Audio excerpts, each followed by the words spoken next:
Book your driving lesson now at dla-driving.co.uk.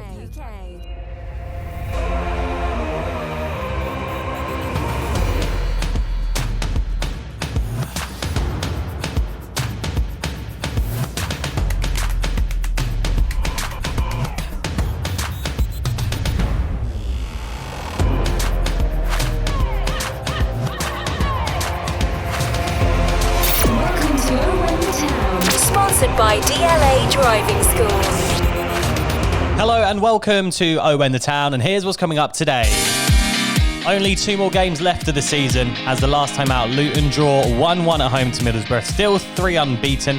Chance to make it 3 wins in a row didn't quite happen, but today we discuss that in more detail. We take a look at Glen Rea, another goal to his name this season. But is he going to be our number 1 choice for central defensive midfield next season? That's the question we want to know today. Do you see him starting? Is he going to be more as a sub next year? And we also, instead of Instagram questions today, producer Jacob's given us a few, as we're currently taking part in the social media boycott against racism and hatred online. And as always today, I'm joined by Dave and Pataro. Guys, good job last week on the podcast. I listened on the way home from Cornwall, and I thought you smashed it, boys. I thought you smashed it. Well, to be fair, I'm glad he's back, aren't you? Well, it was fun though, wasn't it? It was fun. It was fun. All I'm going to say is though, cate, you know, he was sitting here absolutely cacking it last week. Was he? Oh no, he's not going to like this, not going to like it. But do you know what? It's quite nice and refreshing to hear you say that, Gregory, because I thought you go the complete opposite way with that. But no, I thought you did really well. But I'd say well done, Dave, and that. Yeah, applause, you just make me laugh, mate, Pataro. You just come out with some really funny things sometimes. I think I'm on a few too many. Your hair's looking glorious today. Hey, let's be fair. He's looking good, but it could have been worse. So thanks for coming back. Over to you. Yeah. Back to professionals, eh? Yeah, thanks, mate. Yeah. Sorry, I wasn't ready for that much of bigging me up on the podcast, but I'll take it. 1-1 draw at home to Middlesbrough. It was a game we could have won 3 in a row for the first time, I think, in the Championship in the last couple of years, but wasn't to be.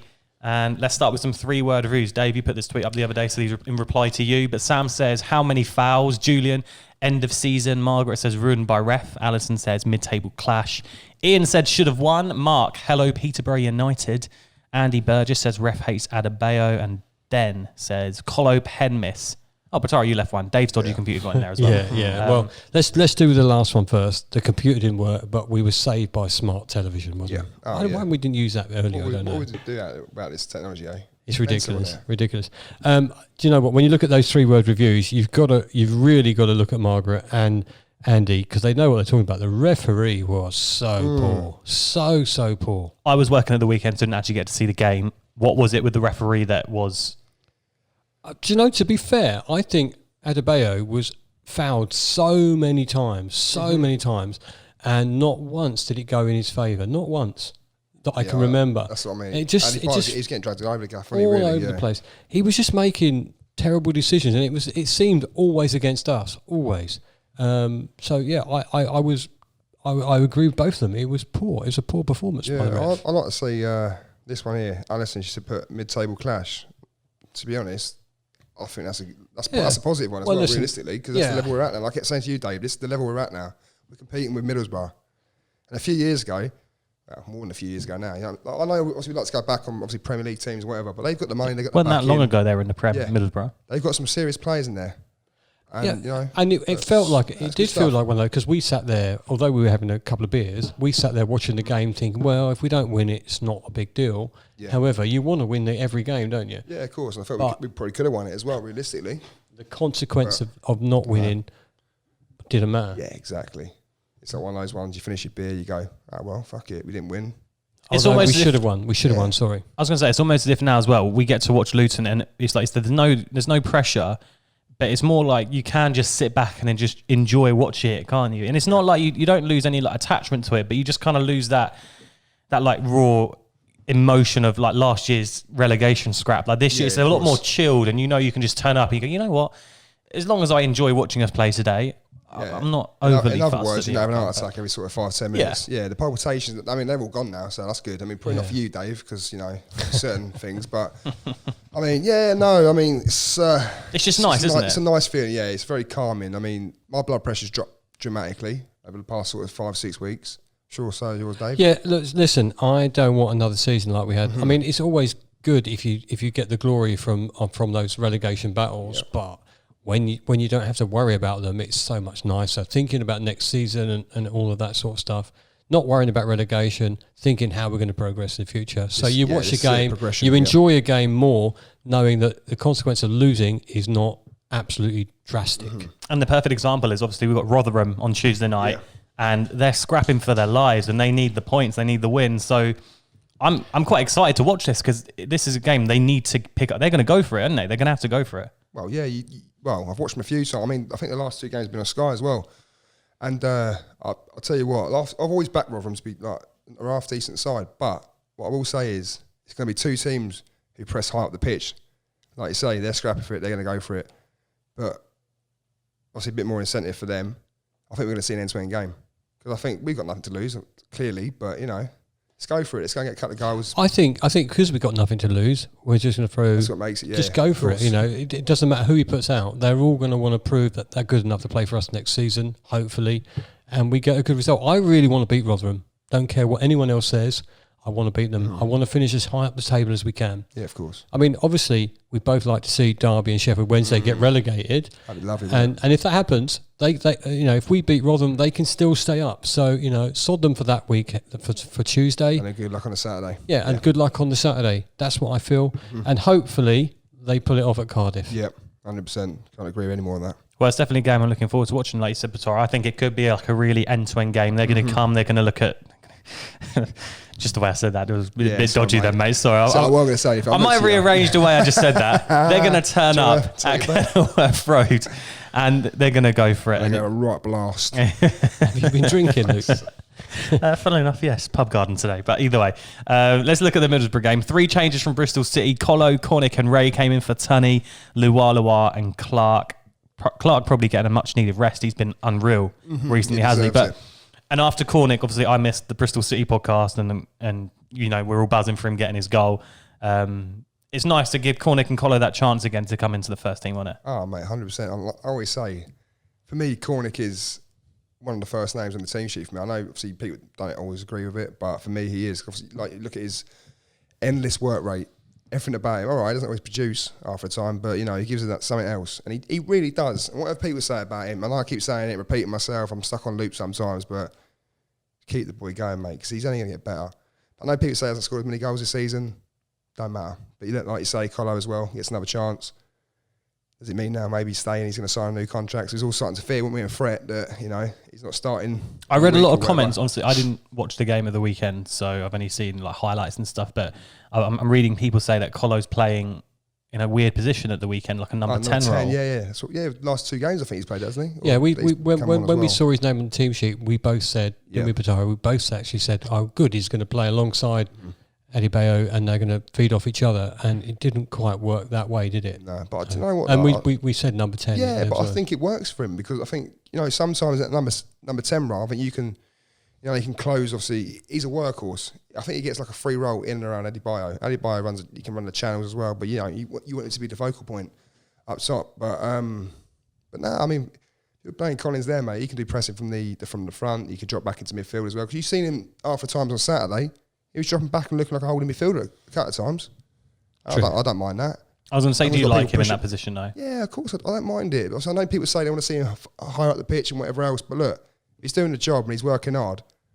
And let's face it, he did shore us up a few times by chasing people down and whatever else. So I'm happy for him to do whatever. I was really pleased to see him back in the team. Yeah, exactly, and on the side, I think he's a valuable player to not put in the team. He would have been pretty pissed off that he hasn't been playing because of Eddie Bayo coming in. However, when he does play, he always puts in a big contribution. He definitely deserved to start as well after the Watford penalty, coming on at half time against Bristol City and scoring.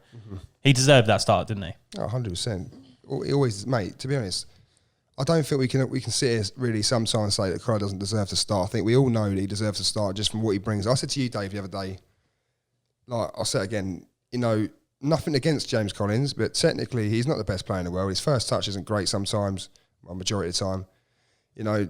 His finishing is decent. His pace is a bit off. His physicality sometimes can be a bit, but it's nothing against him because he makes up for that within the pure like I keep saying, work rate. Everyone knows it. It's not. Do you know what I mean? It's not a hidden fact, but his work rate is phenomenal. He makes up for it in what he does off the ball, and I think off the ball he's tremendous. I mean, I couldn't think of a better player in the league off the ball, like, you know, working so hard for his team. And yeah, sometimes he does miss, but, you know, look. But he still bags the goals when he gets up. Exactly, double figures again this season. So, you know, you can't knock him for that. And, you know, is Adebayo his replacement, or is his new colleague? I hope he's his new colleague. I hope he's his new colleague. I think James Collins has now realised what his role in the team is. Yeah. And what, you know, you bring in someone like Adebayo, you might even bring like another winger or two in, you know, in summer. I think Collins, you'll probably start to see him dropping a bit deeper. And the thing is as well, right, we mentioned this a couple of weeks ago on the podcast, but Colo's not really had much competition as a striker at Luton. So maybe now Adebayo's come in, it has maybe upped his game, and maybe that is why he's coming off the bench and we're seeing these really good performances from Colo. And that is because he knows now he's up against Adebayo for this starting spot that, you know, I'm going to come on prove a point here. Well, yeah, and he's been doing it. Well, of course, yeah. I mean, you think of it this way, right? As well, like I keep repeating myself now again. But obviously, you said about, you know, the yards he puts in and whatever else, the shift.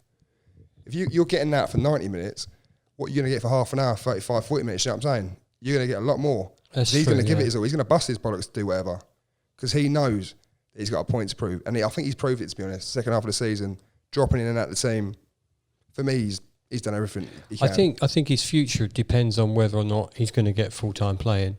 And I think, you know, he's out of contract, isn't he, this season? So, apparently so, yeah. But realistically, can Collins go to another championship club and be guaranteed to be playing every single week if it's like a higher club than Luton? Because he doesn't go to like a Bournemouth or a Brentford, for example, and start week in, week out. He doesn't there, but he might go to a Derby or a Preston, if Derby stay up, obviously, and be their number one choice. Well, listen, you can't get away.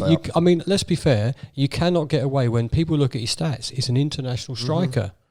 You know, I know he doesn't get much game time internationally, but he's an international striker. His goal scoring record around isn't too shabby either. Let's face it. It's what is it? Something like 50, 60 goals, something like that in 150 games. I'd like to think he'd stay. I'd like to think he'd stay, but I think it. You know, every professional footballer wants game time. Yeah. If he gets offered game time at a different club, he might take it. They need stability, and your football career is only for a very short period of time. Yeah. And you've got to make as much money as a footballer, unless you're in the Premier League when it don't count because you get millions. You have to make as much as you can while you can. That's what I'd say. So I'm hopefully he'll stay.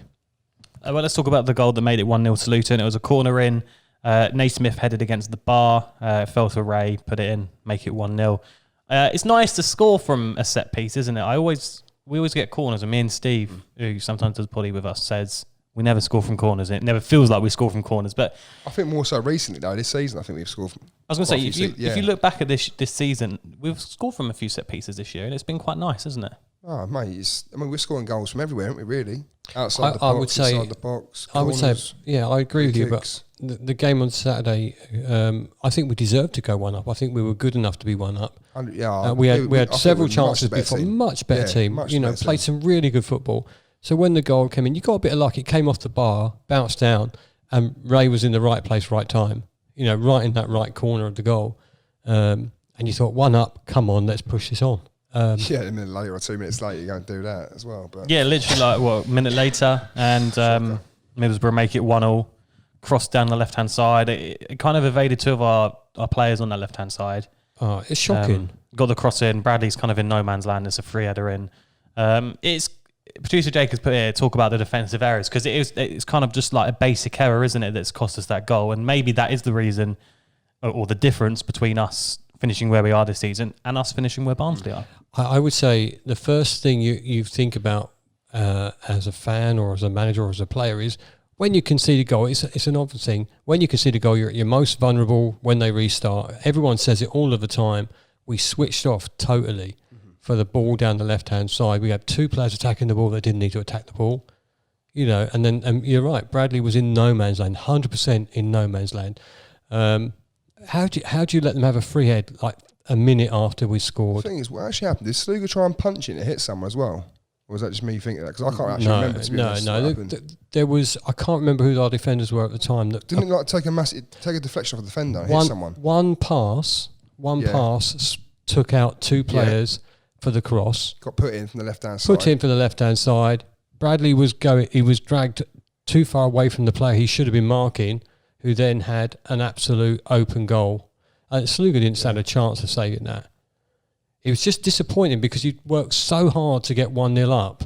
And then, what was it? Was it a minute? I mean, officially, I think it was 2 minutes, but it genuinely felt like 30 seconds. It definitely felt like 30 seconds. And it was a kick in the balls, really, at that point, because I think we were the better team. Oh, 100%. I think we were sitting there, we were going, this is brilliant. I mean, another good performance inbound here and then all this sort of stuff. And then you think, how the fuck's that going in then? Yeah. What's happening there? We just kind of laughed, didn't we, after we thought, well, that's fucking brilliant. If you look back, though, and I don't want to be one of them people that always, looks back and you go, oh, well, this time last year we were doing this, blah, blah, blah. But that first game in the Championship against Middlesbrough, and they came to us, and I remember watching it at the time, thinking quite nervous or feeling quite nervous watching it. And you look at the players they had, but it's like you said earlier, we've more than matched Middlesbrough. And if you compare that to that first game in the Championship of how just more solid we feel at the moment as a Championship club, we've come a long way since then, haven't we? Well, yeah, 100%. I think consistency is key as well. I think we've been consistent. I mean, I know we had that little blip like midway through the season, whatever it was. We all sat around the table, or probably on Zoom or whatever it was. I think we had a little whinge and gone, do you know what, we can't be up there looking so good for the first part of the season and then slip off, which we did for a while. We did. I mean, it's no secret. And I think we got over that sort of like 5, 6, 7 game, whatever. Yeah. And then before you know it, and I think, I'll be honest, I think in the last sort of 8, 9 games, I think we've showed a consistency. Yeah, comfortably mid-table. There you go, being comfortable mid-table with a brilliant win against the Scummers down the road. And a similar end to last season as well with Nathan Jones. You look at the last 9 games, we only lost 1 last year. And this season, it's kind of like history repeating itself again. We're on a really good run at the moment. We've got Rotherham on Tuesday and QPR at the weekend. Yeah. Let's a good chance to get 2 let's more go to the wins. end of the season as well. And let's finish some couple of places higher, what we can do. And obviously people say it, but if it's true, a momentum swing or whatever as well, we can carry on to next season. Because the thing is, the higher you finish, the better you play. You'll look back on that. The players will look back on that, and they'll be more confident for next season. And the only way is up. And desperately want to beat QPR. Yeah, 100%. Hate them. Yeah. Another one on the hate list for me. Sorry about that, boys. Well, anyway, into the second half, producer Jacob's notes down here talking about Adebayo had the penalty appeal turned down after he was tripped by Bola. Right. What are you guys reckoning, Pen? Well, at the time, I would have said in real time and real play, I am screaming penalty. But then when you watch the replays, you're thinking, maybe not. But I would have been, again, it's one of those things where I think if there had been a full house there all shouting for it, he might have given it. However, when you look back, I'm doubtful that it was 100% pen. The only thing for me was I still think the defender gets a bit too close for me. And I don't think you can get that close. You can't chase your man down that close and behind as well. Because he was, do you know what I mean? For me, I think he got a slight touch. I think maybe Adebayo's played on it a little bit. But I think you feel the touch, you go down. For me, that's what it is. Yeah, I would say I sort of agree with you because position-wise, why would he dive at that point? Why would he dive? For me, I think it's penalty. There's a chance. Well, so I know you don't, obviously looking back at it, but for me, I think it's a penalty, soft or not. But if you're going to give decisions these days, I mean, this day and age, you can give a fucking penalty for, I don't know. Yeah. Well, let's talk about, if you talk about soft penalties, there was one in the other league, League One, the other night. Yeah, Lincoln, Peterborough. So, I think on the day, in real time, I thought 100% pen. I was screaming at the celly. However, disappointing. Well, the pen did come when... What? I'm just saying, this is another talking point in itself as well. Oh, the pen that came, yeah. You didn't think it was a pen, mate? Nah, it's outside the area. It starts outside the area. I know people say there was still contact going in the area, but for me, look, it doesn't matter anyway. Look, whatever happened, it was still a penalty and they got missed, whatever. But I still don't think it's I sort of agree with you. The tussle started outside the area. Yeah, I think it's a bit of 6 down, 6 away, half a dozen. You've got to ask yourself, the tussle started outside the area. Yeah. The foul happened past the line. That's what I would say. Yeah, no, and that's privacy when you get. And let's take it. It's probably one of the decisions that the referee might have got wrong that was right. And this is my way of thinking as well. Does the referee know he's got the first one wrong and he gives that? That's what I'm thinking. Yeah, I wouldn't be surprised. So maybe that is a thought in the referee's head when he's giving a decision like that. But did we seriously think that happens though? I don't know. You seem to think crowd influence decisions, so... Well, I think the crowd... Yeah, okay, I'll give you that. Then why of course, not? if you start doubting your own ability as a referee, I'm sure, as an official, then you always think it constantly in your back of your head. It's like anything, isn't it, really? I mean... Actually, no, I'm not going to go into sort of like scenarios and whatever because that could get a bit weird. But yeah, look, I still think the referee knows he fucked up. Obviously, I know you don't believe it's a penalty day from the first one. No. Obviously, didn't give it, but for me, it was, and the second one wasn't. You thought it was, so I mean, I think we might have to have a vote on this one. Which one was more of a penalty, the first or second one? Well, the second one, obviously, because it was given. Where's the question? Producer Jacob, innit? No, I'm saying is which one? Oh, fucking hell, Dave, get out, man. Producer Jacob, put that on Twitter poll, please, mate. Which one was more of a pen, first or second? Even though the second was a pen, everyone's going to vote for the second, but either way. Yeah, Colo steps up and it's saved. Hang on, sorry. Let's go on the base of which one did you think was more clearer? Okay, that's a good one. Which one was clearer for everyone? Okay. There's the poll, Producer Jacob. Apart from, let's get it else are going to the second one was a penalty. Just completely ignore that. If you didn't know the decisions that were given, which one's a penalty for you? More clearer. There we go. Lovely. Let's talk about Collins and the penalty. With James Collins and penalties, I've never been like 100% like, when Harry Kane takes one for England and you're like, he's not missing this. I get you. It was with Collins, you kind of feel if the keeper goes the right way, he's going to maybe save it. And well, yeah, because we all know he missed a few, didn't we? League 2, he missed a few. League 1. I think he's got better over the years. I remember he missed that really important one in League 2, I think, at home to Cheltenham, was it, maybe? Oh, God knows. A big one. And then away at Accrington, he missed one and then scored one. Yeah. But, Stevenage, wasn't it? He missed one as well in the 87th minute. Yeah. Am I right saying I remember that one as well. 88th minute. So there's been a few that he's missed, isn't he? And he's obviously important ones as well. Sunderland away scores. Watford at home. Watford at home. That's the most important one. That's the most important one this season. But it's like I said, that you never feel like 100%. And Producer Jacobs put here, it was well saved by the keeper, but it wasn't. No. Is that a bit? No, it wasn't well harsh? saved. I think it was a nice height, nice position. If it had been on the floor all the way in, the keeper might not have got it. A bit high. It was just at that height where it's a comfortable. Let's be honest. If you save a penalty, you've done well. You've guessed the right way, and then you've got to the ball. Cool. However, when the player puts it in that position that's quite comfortable to save at, and I think that's what Collins did. It was quite an easy. Yeah, no, of course I know what you're save saying, in the penalty. Let's be honest though, for me, taking a penalty, I have no judgment on any player that steps up to take a penalty and misses it. As long as you're at the target and it's a half decent penalty and you're not trying to fuck about like a Jason Walker in the final or whatever. Yeah. Do you know what I mean? Like that shit's just unforgivable. He's a tosser anyway, so let's forget him. But what I'm saying is, you step up, right? You try and hit that ball, you try and score, you put it on target. I've got no problems if the keeper saves it. That's my opinion. I don't get it wrong; it hurts sometimes if it's important, but a penalty is a penalty. I think it's just disappointing, isn't it, when you get an opportunity like that probably wins us the game. Yeah. Totally wins. It's disappointing not to put it away, but like I said, he scored that important one against Watford, and you'd swapped. If you had to swap them two round right now, you're taking the Watford one all day, every day, aren't you? But I don't know. You look at some of the penalty takers like Luton have had in the past. You look at like Kevin Nichols. I know he missed a couple, but like he got the ball and you knew. Yeah, because Nichols was going to score. Yeah. Steve Howard was going to score. Brian Steen was going to score. That's how you felt. And I hate to say David Moss was going to score. I do hate to say it, but the Scummers have it with Deeney. He takes a penalty and it's just like, he's going to twat it in all the time. Yeah, let's not talk about him, mate. Yeah, sorry. But that's what I mean. We haven't really got someone like that moment, do we? Well, no. I mean, but like you say, it's... For me, I'll be honest, I don't really think penalty taking is important for me. It's very rare you get a penalty. Well, in our case, you get it quite often these days, but... I think the pressure on the taking a penalty is different depending on what the game is. Look at that game. You talk about the Sunderland game. The pressure on scoring that time was immense because it meant so much. Against Watford, it meant a lot. He put it away. On Saturday, didn't mean so much. So it doesn't matter. And anyway, 1-1 draw. It ends in. Still think we've got an opportunity to finish 8th. Really? If we have a few results go our way and if we get the win against Rotherham and QPR. But game round as well, yeah. It's been a great season then. We're going to do a season review podcast. I think we should get Andy Burgess back on for that. Yeah, Andy will love that one. Do a nice little season review. Maybe even do a little phone in. I think that would be good get fun. A board up on the screen as well. Oh yeah, do that. With Andy will love that, won't he? Do analysis on the wall. Andy, if you're listening, you're in. Make sure you got the time off. So as Glen Rea scored, I thought we'd have a little quick focus on Glen Rea.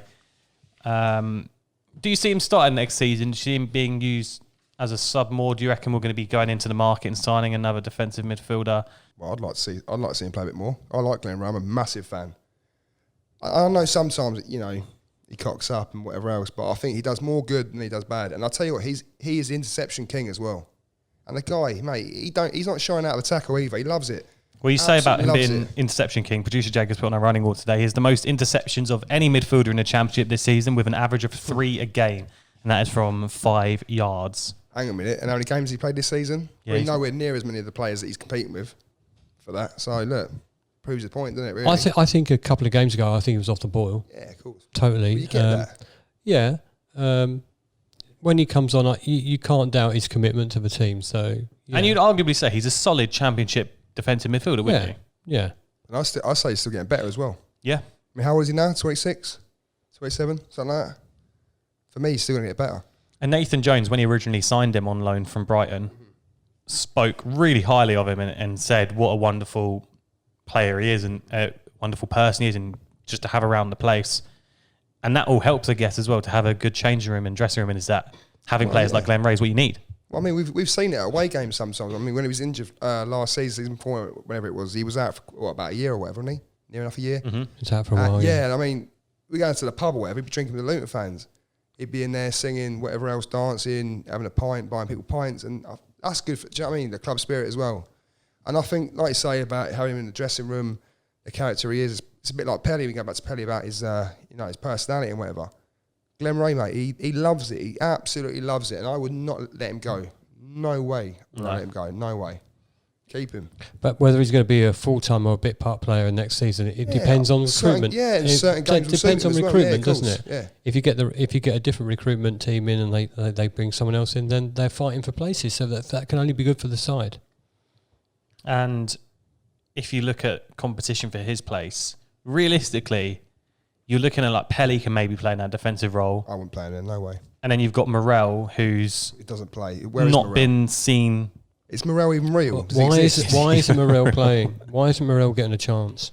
Well, we've discussed that many times on the podcast But before, why? haven't we? But But I understand that. But why? Yeah, we need to know now. We need to know why he's not playing. I mean, it's all good and well him sitting on the bench or not even getting onto the bench sometimes. We need to know as Luton fans why he's not playing. Because I tell you what, it upsets me a little bit that he's not even getting a game. But you talk about competition. You just said about competition for Ray's place. Why isn't that get happening? Why isn't you'd he probably having a say, chance? why isn't Morel now getting the chance in that position when there's nothing There's on the nothing line? to worry about. Yeah, maybe that Morel's next season he becomes an integral part of our team. Who knows? Or like you said, maybe we need a window here where we can build a team around Morel, and it's like, look, we're not going to risk Morel now, but next season we are going to put him in, and we're going to buy this player to slot next to him or player behind him, kind of thing. I kind of get it to a certain extent. Like, you obviously want balance around him, but if you're not even going to put him on the bench or give him Genuinely, game I would have time, chucked him on against Bristol. You're wasting at the poor boy. Do you know what I mean? What is the point? You sign a player, right? I'll be honest, I got well excited for him because I thought I've seen him play. You got well excited when we signed him. I still think he's quality. So you see him play for, I mean, like you said the other day, Dave, why does he play for Wales and he don't get into the Luton squad? That makes no sense. He got an assist for Wales the other week. Yeah. I think assisted Bale or something. Yeah, it makes no sense whatsoever. He's not getting a chance. But my point is, back on what you said, Luke, right? My point on that is, it's all good and well, but why the fuck would you sign a player if you're not going to play him? You're paying a wage there. If you don't want him, get rid. Because at the end of the day, you've got to look after the football club as well. And to me, it makes no sense. But look, Nathan Jones knows what he's doing. Well, it's really interesting, though, isn't it? Just to know what is going on behind the scenes with him, because Bristol City fans were shocked when they sold him, and you read people saying he just doesn't play. I was shocked when they sold him. I thought, well, what are they getting rid of him for? Out of all the players they had around him, like coming up, like your Bakinsons and whatever his name is, Naj or whatever. Anyway, but yeah, Naj. I think that's his name. I call him Nagy, but yeah. But for me, Morel was the better one that they had, and I can't understand. Honestly, I'm repeating myself. I'm on loop again tonight, but I'm gonna keep going around in circles. But sorry, I'm repeat tonight. Mate, 100%. I had no sleep this weekend. But keep them both. Keep Glen Rea. Keep him. Oh, 100%. I wouldn't get rid of Ray. No way, mate. Yeah, sorry, we went a bit off topic there, didn't we? About Glen Rea, but Glen Rea has to stay because I'll tell you what, mate. Whatever, even if he's off the boil, sometimes you can play centre half. You can play him centre mid, whatever. I think the problem you have with today's modern players are agents, because agents will just put them out there, and they go, oh, I can get you this job, I can get you this job, and they just go. You know, back in the day, the likes of in my time, the likes of Back in the day, but the likes of people like Ricky Hill staying at your club for 20 years or wherever doesn't happen much anymore. Mm-hmm. Times have moved on. Well, they have moved on, but as a fan, I've not moved on, and I want my club to do the best they can. Yeah, of course, that's it. Well, let's hope Glen Rea. He's not going anywhere. Let's be honest, is he? He's Luton through and through. Glen Rea. Let's hope so. Yeah, let's hope you were drinking in the pub with at Burton with him. Well, he was there, wasn't he? Having a couple of beers with everyone. Yeah, that's what I mean, mate. He is a good man. He's a good lad for the football club. Like I say, interacts with the fans as well. That is key. See, I know people might say, yeah, but it doesn't matter how good, you know, you can be a great drinker with the fans, but you might be that good. But I genuinely feel like he's a good footballer as well. And mate, I tell you what, you name me a player now that could put in a tackle other than Matty Pearson, who could put in a tackle like him, who goes for it. How many times you see him, you know, probably, I don't know, scraping 10 fucking shades of like arse off his back cheek or whatever, trying to get that ball back. Now it sounds a bit weird, but you know what I'm saying though? Come on. No, I see what you're saying, yeah. Yeah, it makes sense, kind of, yeah. 10 shades of what? Skin, I think I said, I don't know. Makes no sense, but don't worry about it. No, as a fan, if you can interact with your players in that way, that's fantastic. Yeah. The Burton game at the pub was fantastic, but you just want him to put a performance on the pitch, and when he's on there, you don't doubt his loyalty to us. That's what I would say. So I mean, no one slated Jonathan Smith when he was doing a job for Luton back in the day. No. So I don't think we can sit here slate Glen Rea. I know people like to get on his back sometimes, but I think people need to calm down. We need to remember that, you know, we are where we are. Well, it'd be good to see him start against Rotherham and QPR, but then again, I'd like to see Morel maybe get a game, and if, you know, maybe if you can mix the both of them in there, starting 11 together, then why not? And get Pereira on the last 20 minutes as well. Let's do it, mate. Yeah, literally do it. Instead of Instagram questions this week, we've got producer Jacob questions. He's decided to ask us a few stupid ones. Few stupid ones, but that's producer Jacob for you. Thanks, Jacob. Sorry about that, mate. Sorry about that, mate. We should calm down on Jacob. This first one's a good one. What's your favourite goal this season? We've Colo scored a lot against of goals. Watford. Yeah, job done. Got to be in it. Yeah, it has to be. Job done. Okay. Yeah, you can't argue with that. Sentimental one, yeah, 100%. Not sentimental at all. It was the one game that we desperately wanted to win this season, and you know, it doesn't. I don't care who slotted it in. If they'd have scored an own goal, it'd been my favourite goal of the season, 100%. Oh, then what if you had to pick one that wasn't the Watford one? Okay, you go first, Pataro. I can't even think, mate. There's so many. There has been some brilliant goals this season, hasn't there? There's been some absolutely bloody brilliant goals this season. I think any of them against Wycombe's got to be up there as well, because, you know, Tussers. Well, just think of those goals we did score against Wycombe. You know, they were brilliant goals. Classy. Yeah, I mean, it's really hard to pick those out. If I'd have read this earlier, I'd have thought a bit more about it. We'll get back on that one. I'll tell you what, you ask us this week, we'll answer next week. How about that? Well, wait a week. Well, I'm going to reel off a few goals that stand out for me. Come on then. I look back at the start of the season, and I think that first one away at Barnsley is a brilliant finish from Colo. Yeah. Clark's header against Derby at home. Oh, Clark, yeah. You see, I forget these things because I've just... Yeah, that's a brilliant diving header, was it? Diving header from, it was a great goal. From across. And then there's just, like you said, the Wycombe one, the Walla Wars one, what a worldie that was, the Moncur free kick. The winner against Sheffield Wednesday. Yeah. When you think, many, mate. When you say favourite goal, it's the difference between, you know, sometimes you think favourite goal, you think quality, you want the goal that absolutely slams into the top corner. But it's not about that. It's about how you get the goal and how you play for the goal. There's been so many good times this season. What's your favourite goal this season? Glen Rea's on Saturday. Every single one we scored. Just I love Glen Rea. There you go. Every single goal we scored. But the one that takes pride of place, Watford. Yeah, 100%. It's got to be in it. I think that's one for producer Jacob to put on Twitter and Insta and Facebook. What's your favourite goal of the season so far? Let us know. Owen the Town. And producer Jacob has also asked us, Britt Assombalonga and Ashley Fletcher being released by Middlesbrough in the summer. Would you take either of them? No, because they probably want too much money and they're tossers, so no. Lovely. Lataro has spoken. That'll do. Mate, Britt Assombalonga, fucking 15, 20 million pound he went for. I think he's had racked up a 40 million pound fee over the years. He's shite. He's not even that good. He's just a fucking lump, He used to be good, didn't he? But whatever happened to him. Hey, listen. He was overweight. again, we say trust the recruitment team. They're gonna get the right person that they need. And the final question from producer Jacob is: who's the most random player Luton have ever had? Paul Carden. Paul Carden was pretty random. Yeah, I don't remember who he was. Was Paul Carden?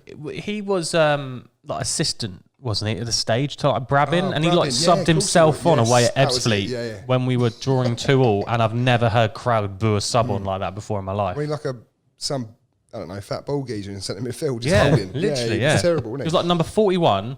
That was when we wore that black shirt with like the white sleeve.